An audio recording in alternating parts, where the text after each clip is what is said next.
ஸ்ரீ பிரகதீஸ்வர மகாத்மியம் 7ஆம் அத்தியாயம். மன்னன் குலோத்துங்கன் காலை எழுந்து பார்த்தபொழுது பட்டம் கட்டி இருந்தது, மகுடம் சூட்டப்பட்டிருந்தது. அவனுடைய இல்லத்தை அடுத்துள்ள தோட்டத்தில் நிலத்தை தோண்டினான். தோண்டும் போது பெருஞ்செல்வம் கிடைத்தது. அச்செல்வத்தால் யானை படைகளையும் குதிரை படைகளையும் பெற்றான். பல வேலையாட்களை தனக்கு ஏற்படுத்தி கொண்டான். நாட்டை ஆளத் தொடங்கினான். காவிரியின் இரு மருங்கிலும் உள்ள அடர்ந்த இருண்ட காடுகளை அழித்து நாடுகளை உண்டாக்கினான். நூற்றுக்கணக்கான சிவாலயங்களை அமைத்தான்.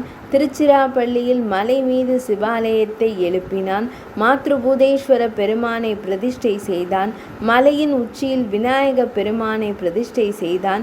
சுகந்த குந்தளாம்பிகை அங்கு பிரதிஷ்டித்தான். அன்னையை பிரதிஷ்டை செய்த பிறகு திருச்சிக்கு மேற்கே குளித்தலை அருகில் உள்ள தலமான வாட்போக்கி ரத்தினகிரி என்று புராணம் கூறும் ரத்தினகிரியில் உள்ள ஆலயத்தையும், அருகில் உள்ள ஈங்கோய் மலை என்று வழங்கப்பெறும் மரகதாச்சலேஸ்வரர் ஆலயத்தையும் பச்சை வண்ண நாதரின் சிற்பிகளை அழைத்து ஜீரணோத்தாரணம் செய்ய செய்தான். அகிலாண்ட நாயகி உடனுறையும் ஜம்புநாத சுவாமியின் ஆலயத்தை கர்ப்பகிரகம், கோபுரம், பிரகாரம், மகா பிரகாரங்கள் முதலியவற்றுடன் ஆலயத்தை எழுப்பினான்.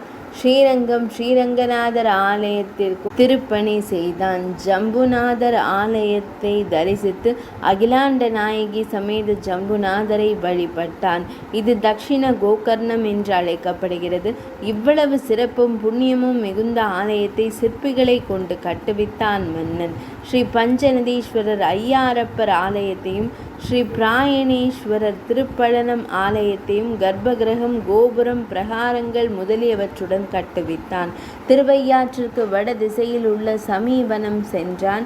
அவ்வனம் பராசர முனிவர் தவம் இயற்றிய பெருமையுடையது.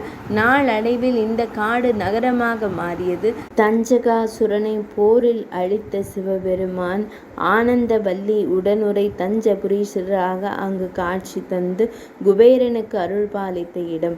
அந்த நகரை சுற்றி 8 திக்குகளிலும் ஏகவீரா, ஜெயந்தி மர்த்தினி, மகிஷாசுரமர்த்தினி, மாரி, ரேணுகா, காளி, கோடியம்மன் ஆகிய 8 மகா சக்திகளை பிரதிஷ்டை செய்தான் மன்னன் குலோத்துங்கன்.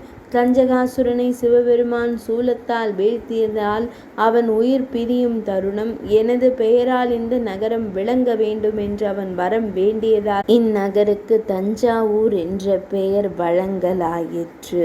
இங்கிருந்து ஈசான்ய திக்கில் வடக்கு திசையில் எழுந்தருளியுள்ள சிவபெருமானை வசிஷ்ட முனிவர் வழிபட்டார். அங்கு ஒரு திருக்குளத்தை உண்டாக்கினார். அது வசிஷ்ட தீர்த்தம் என்று வழங்கலாயிற்று. தென் திசையில் உள்ள ஆலயத்தில் தேவியுடன் வைத்தியநாதர் எழுந்தருளி அருள் பாலிக்கின்றார். திவ்யமான உருவத்துடன் ஹரன் காட்சி அளிக்கிறார். நிருதி திக்கில் உள்ள தேவ தீர்த்தத்தில் ஸ்நானம் செய்பவர்களுடைய எண்ணங்கள் நிறைவேறுகின்றன.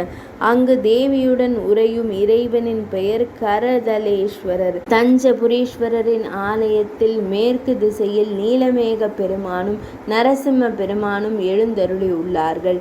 இவர்களை தரிசனம் செய்த குலோத்துங்க மன்னன் கொங்கணேஸ்வரரை தரிசனம் செய்தான். கொங்கண சித்தரின் தவத்திற்கு மகிழ்ந்த சிவன் உறையும் தலம். இத்தலம் மிக அற்புதமாக இருந்தமையால் அந்த ஆலயத்தை அவன் கட்டுவித்தான். ஆனந்தவல்லி உடனுரை தஞ்சபுரீஸ்வரருக்கு கோபுரங்களையும் பிரகாரங்களையும் கட்டுவித்தான். சுதா புஷ்கரணி, ஐயங்குளம் என்ற பொய்கையை உண்டாக்கினான். இப்படியாக 90 ஆண்டுகள் சிவ கைங்கரியங்களை செய்தான். நாட்டையும் 4 வருணத்தினரையும் நன்கு பரிபாலித்தான். மடங்கள், அன்னச்சத்திரங்கள், அக்ரஹாரங்கள், ஆலயங்களில் திருவிழாக்கள் முதலிய தர்ம காரியங்களை சேவித்தான். தனது மகனான தேவச்சோழனுக்கு பட்டம் கட்டிவிட்டு தனது மனைவியுடன் சிவனடி கீழ் சென்றான். 7ஆம் அத்தியாயம் நிறைவடைந்தது.